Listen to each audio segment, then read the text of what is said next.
బాపట్ల జిల్లా కొరిసపాడు రేణింగవరం మధ్య జాతీయ రహదారిపై కాసేపట్లో emergency flight landing trial run జరగనుంది. హైవే రన్వే మీద ఫ్లైట్స్ దిగేందుకు ఎయిర్ ఫోర్స్, హైవే అధికారులు అన్ని ఏర్పాట్లు చేశారు. అత్యవసర పరిస్థితుల కోసం దేశవ్యాప్తంగా జాతీయ రహదారులపై 13 రన్వేలు ఏర్పాటు చేశారు. తెలుగు రాష్ట్రాల విషయానికి వస్తే కొరిసపాడు రేణింగవరం మధ్య జాతీయ రహదారిపై ఏర్పాటైంది. 4.1 కిలోమీటర్ల పొడవున 79 కోట్ల వ్యయంతో రన్వేను హైవే అథారిటీ నిర్మించింది. హైవేపై వెళ్లే వాహనాలను ఉదయం 7 గంటల నుంచి మధ్యాహ్నం 3 గంటల వరకు దారి మళ్లిస్తారు. ఇక దీనికి సంబంధించిన మరిన్ని వివరాలు మా కరెస్పాండెంట్ సురేష్ అందిస్తారు. బాపట్ల జిల్లా కొరిసపాడు రేణింగవరం జాతీయ రహదారి 16 మీద ప్రస్తుతం మనం ఉన్నాం. ఇక్కడ చూసినట్టయితే ఏదైతే ఈ జాతీయ రహదారిని మనం విజువల్లో చూస్తున్నామో మరికొద్దిసేపట్లో ఇక్కడ అత్యవసర సమయాల్లో ల్యాండింగ్కి పనికొచ్చే యుద్ధ విమానాలు, అదేవిధంగా భారీ సామాగ్రిని తరలించే విమానాలతో పాటు ఓ హెలికాప్టర్, దాదాపు 3 విమానాలతో పాటు ఓ హెలికాప్టర్ కూడా మరికొద్దిసేపట్లో ఇక్కడ ల్యాండ్ కానుంది.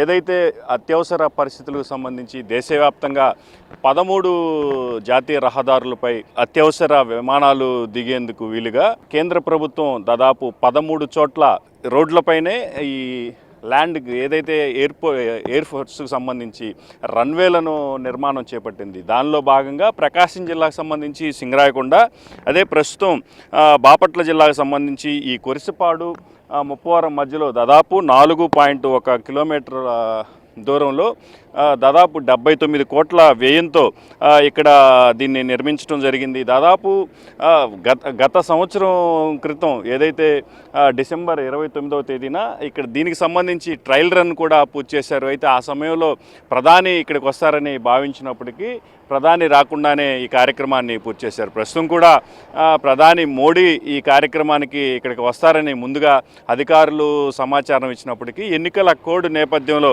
ఆయన రావట్లేదని మాత్రం తెలుస్తుంది. ఏదైతే దేశవ్యాప్తంగా అత్యవసర పరిస్థితులు తలెత్తుతాయో ఆ సమయంలో వరదలు, అదేవిధంగా అత్యవసర పరిస్థితులకు సంబంధించి ఆ సమీప ప్రాంతాల్లోని ప్రజలకు నిత్యావసర వస్తువులను అందజేసేందుకు కేంద్ర ప్రభుత్వం చేపట్టిన ప్రాజెక్టుల్లో భాగంగా ఇక్కడ ఈ రన్వేను హైవే పైనే హైవే రన్వేలను నిర్మించడం జరిగింది. ప్రస్తుతం ఈరోజు దానికి సంబంధించి 3 విమానాలు, అదేవిధంగా ఓ హెలికాప్టర్ కూడా ఇక్కడ లాంఛనంగా ల్యాండ్ చేసేందుకు అటు అధికారులతో పాటు ఎయిర్ ఫోర్సు సిబ్బంది కూడా పూర్తిగా సమాయత్తమైంది. ఏదైతే ఇప్పుడు మనం విజువల్లో చూస్తున్నాం, విమానాలు దిగటానికి కావాల్సిన రాడార్ వ్యవస్థతో పాటు సిగ్నలింగ్ వ్యవస్థను కూడా పూర్తి స్థాయిలో ఇక్కడ తాత్కాలికంగా ఏర్పాటు చేశారు.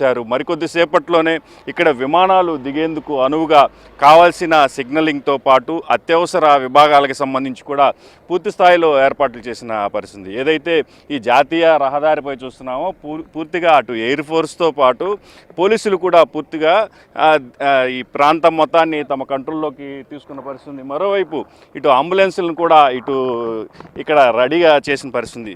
ఈ హైవే మీదే దాదాపు 3 విమానాలతో పాటు హెలికాప్టర్ కూడా ల్యాండ్ కానుంది. మరికొద్దిసేపట్లో ఈ రోడ్లపైన ఈ హైవే రన్వే పైనే విమానాలు దిగే దృశ్యాలను కూడా మరికొద్దిసేపట్లో చూసే అవకాశం మాత్రం చోటు చేసుకున్న పరిస్థితి ఉంది. ఇది ప్రస్తుతం ఇక్కడున్న తాజా పరిస్థితి. కెమెరామెన్ నారాజ్తో సురేష్.